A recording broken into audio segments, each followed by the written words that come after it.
Under the oak tree. When she woke up, it was well past noon, and Riftan had already left for the campaign. She learned from her nursemaid that a cleric had come to inspect the blood on the sheets and declare the marriage valid. She also learned that the consummation of marriage was a rite of passage for newlywed couples. That was all that had transpired between her and Riftan. She had lost her virginity, and he had left for the Lexos Mountains in the Duke's stead. It was difficult to believe that they were man and wife, even at that moment, with him standing before her eyes. Lost for words, she stared silently at his stormy face. Her ears rang with echoes of her father's voice, threatening her with all manner of punishment should Riftan Calypso divorce her. Her lips, however, were sealed shut. What could she possibly say? He was a stranger to her, a husband in name only. For heaven's sake, stop shaking, Riftan yelled. Maxi flinched and took a step back. He tightened his grip on her arm and closed the distance between them again. Do you find me so horrendous? Have I come back a monster? He ran a hand through the thick, shaggy hair that covered his eyes. Her vision blurred. Far from completing her mission, to persuade him not to divorce her, she had managed to offend him less than 5 minutes into their reunion. Her lips twitched. I need to say something. Anything. Please, I was merely nervous and I didn't know what to say. Her cheeks burned red with shame. That would only enrage him. She searched desperately for words. You're not a monster, I'm just nervous and can't stop shaking. Her tongue failing her more than usual, she could not bring herself to meet his eyes. The mission had been hopeless from the start. How could she possibly persuade him when she had this dreadful impediment? The burning flush crept up to the tips of her ears. She hung her head in shame, feeling exposed and vulnerable. Perhaps she would be better served by keeping her mouth shut. A proper woman would not stutter and shake like a half-wit. Damn it all. She flinched at his quiet cursing. Her father had been right. There was not a single man in the world who would desire her as his wife. Asking him to turn down a princess's hand in marriage would be ludicrous. Overcome by a feeling of helplessness, she felt her eyes prickle with tears. At that moment, something cold touched her cheek, snapping her out of her thoughts. A steel gauntlet was cupping her face. Open your mouth. Unable to grasp his intentions, she gazed numbly at the pair of black pupils that hovered a hair's breadth from hers. Riftan sighed as if his patience was being tested once more. He pushed her chin down and forced her jaws open. A soft, wet tongue inserted itself into her mouth, causing her yet another shock. She found herself gripping his arm to steady herself. Biting his lips, he muttered in annoyance. Should have taken off my armor first. It happened so quickly that she had no chance to brace herself. She stood there uneasily until he pushed her onto the sofa behind her. Pressing a knee into the side of her thigh, he removed his silver gauntlet with a deft movement. The long, thick fingers that emerged from the gauntlet touched her cheeks tenderly. Her hands clutched his tunic as if they had a mind of their own. Again, the man pressed his lips to hers while removing the other gauntlet. A warm hand dug into her hair and roughly grasped the back of her head. His tongue twisted and tangled with hers, roving over her teeth. She found it harder and harder to breathe. She shoved at his chest, but he clamped down harder on her lips. Just a little more. Her heart skipped a beat at his pleading voice. Warm hands slid over her face and neck, stroking the curve of her back before they found her bosom. Riftan. This time, she understood what he wanted at once. In a panic, her eyes darted toward the door. How could he do this in the middle of the drawing room and in broad daylight, no less, where someone could burst in at any moment? But Riftan seemed unperturbed. He nibbled on the back of her neck, pressing his body against hers. When she felt his hardness between her legs, she cried out in shock. He began to rub against her slowly. With each movement, the steel cuisse covering his powerful thighs brushed against her, the cold metal raising goosebumps on her skin. Unable to bear it any longer, Maxi shut her eyes tight. Then suddenly, Riftan sprang up and covered her body with his cloak. She realized that someone was watching them. A man dressed in the same armor as Riftan was standing at the door with a stunned expression on his face. "What are you looking at, you little rat?" For a split second, the blonde man at the door seemed taken aback by the intensity of Riftan's ire, but he growled back in kind before long. "How could I have known you'd be engaged like this in the drawing room, Commander? I assumed you would hear me approaching right away as usual. I simply didn't see the need to knock. Get out." Riftan's bellow turned Maxi's face white as a sheet. She dreaded what was to come after the man left the room. She sent a pleading look to the man at the door, but he simply muttered curses through gritted teeth and spun around. "A carriage is waiting for you outside, Commander. You said you didn't want to stay a moment longer at Croiso Castle. Keep it waiting then." Struck dumb, the man scowled before letting out an exasperated sigh. "Please be quick, Commander." The man threw Maxi a displeased look before exiting the room, the door slamming behind him. Maxi studied Riftan's face for signs of anger.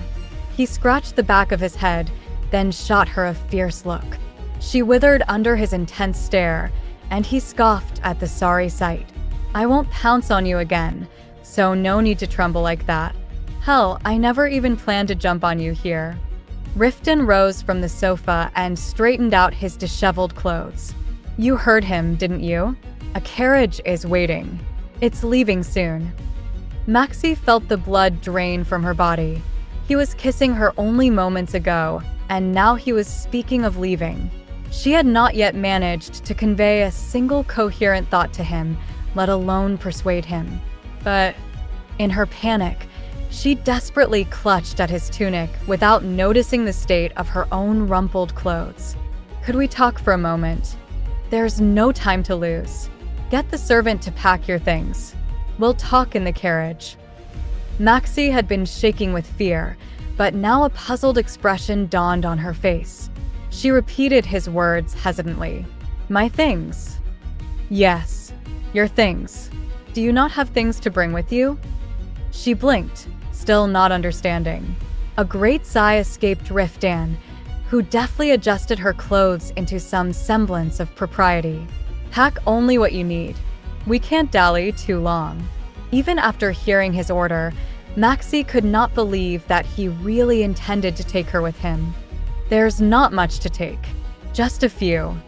Riftan led Maxi out of the drawing room. She almost had to run to keep up with his giant strides.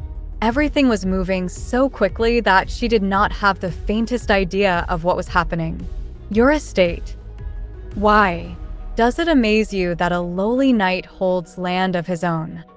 He glowered at her over his shoulder, voice dripping with sarcasm. "King Reuben bestowed an estate upon me when I became a knight, along with a castle that should have become your home after our wedding." Maxi only grew more confused. A castle that should have been her home? But Riftan seemed uninterested in explaining further. He was already striding down the staircase that led to an expansive garden. Next to the colossal fountain stood an extravagant carriage pulled by horses. Their boisterous voices died down when Riftan and Maxi approached. Some of the men threw furtive glances at Maxi, who stood awkwardly behind Riftan. She felt her cheeks burn under their curious gazes. "What are you waiting for? Get in the carriage." "But father is waiting for me. I need his permission." Riftan's face hardened at the mention of the Duke. Tightening his grip on her arm, he dragged her toward the carriage. "You are my wife. Why should I seek permission to take you with me? Your father has no right to interfere." With that, he lifted her up and placed her in the carriage, where she sat in mute astonishment. My wife, did that mean he didn't intend to divorce her? She could not untangle the thoughts jumbled in her head. "Go!" Riftan shouted out of the window, seating himself across from Maxi. The carriage rattled to a start. Still in disbelief, Maxi watched as Croiso Castle shrunk into the distance. She had run through dozens of scenarios in her head as she pictured their reunion, but none of them had prepared her for this. Why is he taking me with him? She stared dumbfoundedly at her husband, who was taking in the passing scenery with one arm draped over the windowsill. He looked calm and composed. Could this be the same man who had rained blistering remarks and kisses on her before bounding out of the castle, dragging her with him? She recalled her father's words. King Reuben has offered him the princess's hand in marriage. He will not let such an opportunity slip by. Duke Croiso had drilled those words into her head. But he was not the only one who had assumed that Riftan would marry the princess. A renowned sorceress, Princess Agnes had fought alongside Riftan in the campaign against the Red Dragon. Two warriors falling in love after sharing the thrill of the battlefield was an irresistible piece of inspiration for the bards, who wasted no time in composing and performing the romantic tale throughout the city. All who had heard news of the princess and Knight's victorious return were anticipating a royal wedding. Maxi herself thought that divorce was inevitable. Even the cleric who had officiated their wedding would not have disagreed. Everyone knew that Duke Croiso had strong-armed Riftan into marriage, and Riftan had every right to demand a divorce. So why? Maxi stole a glance at Riftan's finely sculpted features. His tousled hair sat splendidly atop his chiseled forehead, rippling in the gentle breeze blowing in through the window. His lustrous, golden-brown skin gave him an exotic appearance. The arduous campaign had put a sharp edge on his naturally stony face, giving him a forbidding air. Maxi had never seen Princess Agnes in person. Rumor had it that the princess was a remarkable beauty with brilliant golden hair and deep blue eyes. Maxi imagined that standing together, Riftan and the princess would look like a work of art. Her attention turned to her own reflection in the carriage window. A broad, round forehead and a small, low-bridged nose dusted with brown freckles. Large, round eyes that seemed to throw her features off balance. Wavy hair twisted into a single braid, stray strands sticking out like pieces of straw. She could only think the worst. It was impossible that Riftan really wanted her as his wife. There had to be a catch. A secret design, perhaps. What was he planning to do with her? As if he sensed her misgivings, Riftan whipped his head around to look at her. Shriveling before his piercing look, Maxi averted her eyes.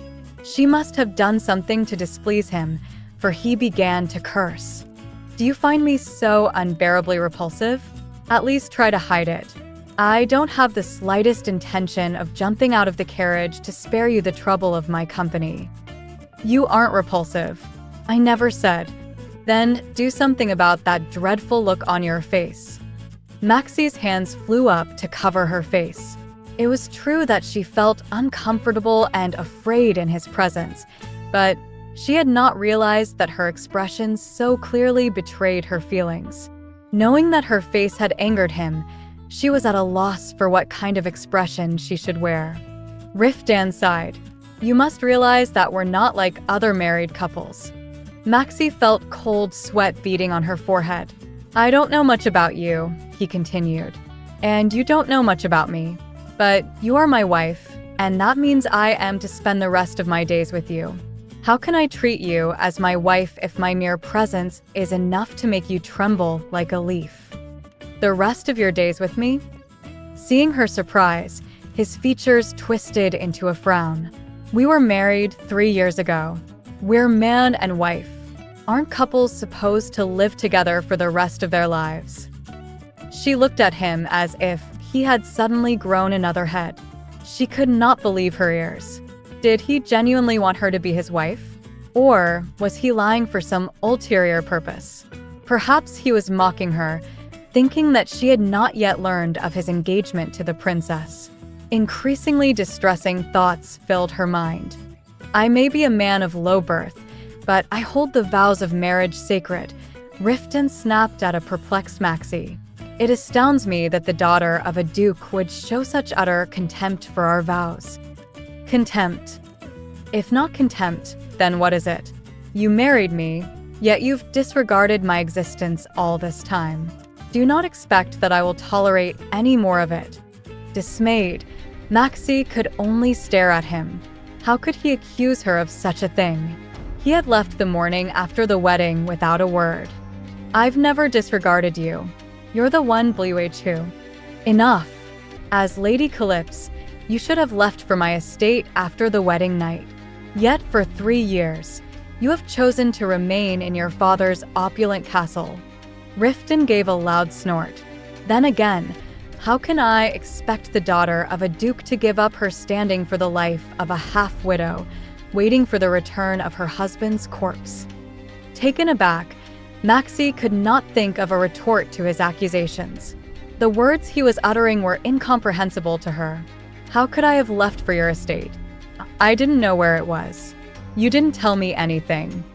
Enough with the lies. I made every preparation for you to come and live on my land before I left for the campaign. In the event of my death, you would have inherited the estate. A duke's daughter may not care for a paltry piece of land, but it is a place I hold dear, and it was your duty to be there, yet you left it neglected. His eyes blazed with anger. He did not seem to be lying. There was no reason for him to invent tales. Maxi gulped. I didn't know you didn't say a word. My men told me you refused to leave, he said, his voice bitter. Spare me the excuses. For 3 years, I have known precisely what you think of me.